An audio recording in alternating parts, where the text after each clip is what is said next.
Hi, my name is Henry Ng, and this is my audio-visual presentation for DPA 765, Week 8. The article that I selected is Forcible Stops, Police and Citizens Speak Out.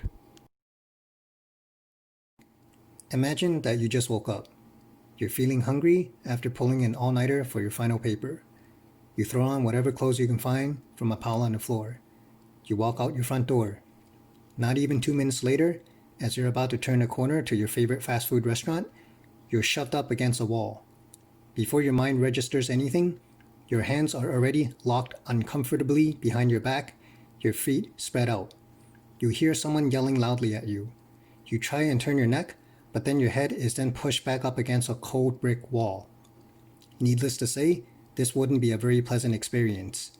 Unfortunately, this is the reality that many young individuals living in New York City have experienced, some even multiple times. In fact, this reality caught on the attention of the United States government when a federal district court found that the NYPD engaged in unconstitutional policing. 3 researchers, one of whom is a retired NYPD captain, decided to look into these inequities. The overall problem is the community's distrust of the NYPD. There are 2 primary causes for this: CompStat and stop and frisk. The NYPD reformed their enforcement tactics in the early 90s. The primary component of that reform was CompStat, short for Compare Statistics. Its purpose was to accurately measure, record, and combat crime.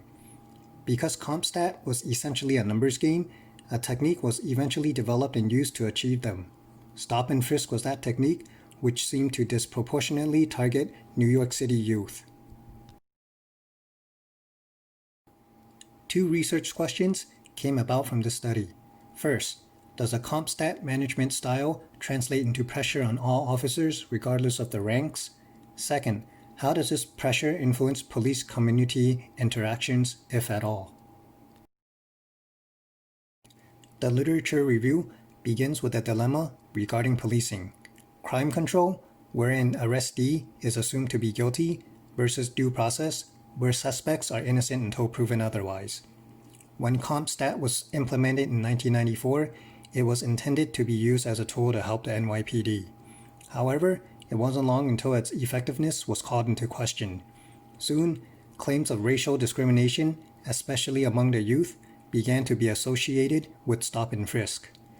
Contrary to public administration literature, which stresses the importance of collaborations between the community and police, the effects of CompStat and stop and frisk was having the opposite effect.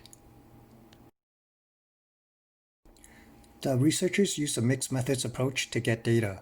The quantitative data is comprised of 2 surveys of retired NYPD employees. The 2008 survey was from middle and higher ranking officers with a response rate of 41%. The 2012 survey was from officers of all ranks and had a response rate of 48.2%. The qualitative data is also made up of 2 sets of interviews using a transcendental phenomenological approach. Both sets of interviews used a purposeful sample. Grounded theory is then applied to codify the data. The researchers determined that there was pressure at all ranks of the NYPD relying on stop and frisk.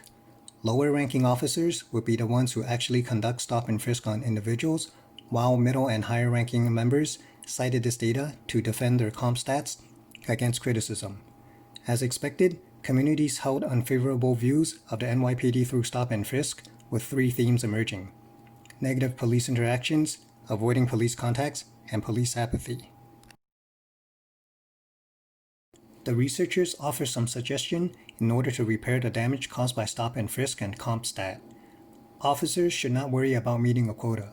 Their energy would be better utilized by being proactive in the areas they serve, being present, and engaging with the community. This would naturally lead to a partnership where people could begin trusting the police again. Stop and frisk can be effective if used properly and sparingly. If misused, officers should be held accountable with disciplinary action.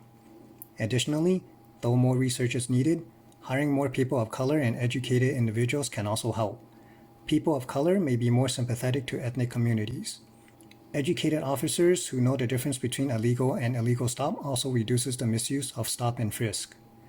The researchers also point out the loss of legitimacy of the NYPD from the people it serves. As one of the pillars of public administration, all attempts to repair this damaged pillar should be a top concern for any public organization administrator. Thank you for watching, and I look forward to your feedback.